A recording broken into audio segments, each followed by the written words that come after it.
Goldfields has reported a strong performance in the first half of the year.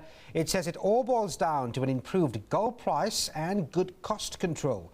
The company announced normalised earnings of $103 million.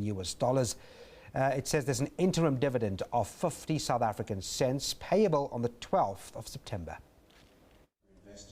The company says generated net cash flow is $60 million compared to $1 million at the same time last year. Its only South African operation, South Deep, increased production by 87% to just over 4,300 kilograms of gold. CEO Nick Holland says this is due to simplified mining methods and new equipment which improve productivity. He says electricity costs remain a concern. These shortages for now aren't that acute because the demand for electricity, given the economic slowdown we've seen in South Africa, has been less.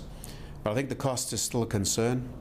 Eskom has been asking for higher increases than what we think the economy can actually absorb, and that's a concern going forward. So if you look out 5 years, I think we've got to look carefully at what Eskom is going to do. It's probably going to mean that new growth projects in the economy are probably going to be turnkey projects with individual power solutions, possibly outside the grid.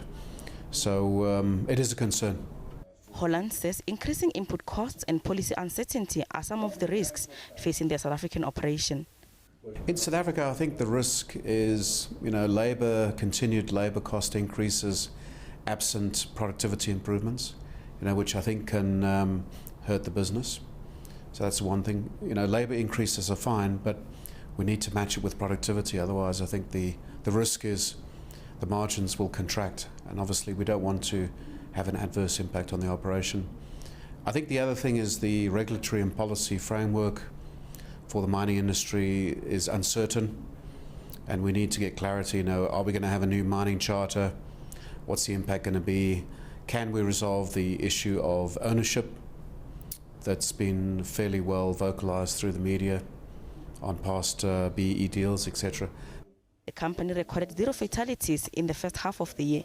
Holland says going forward, they want to get South Deep up on the production curve. Gloria Stefago, Musi, SABC News, Johannesburg.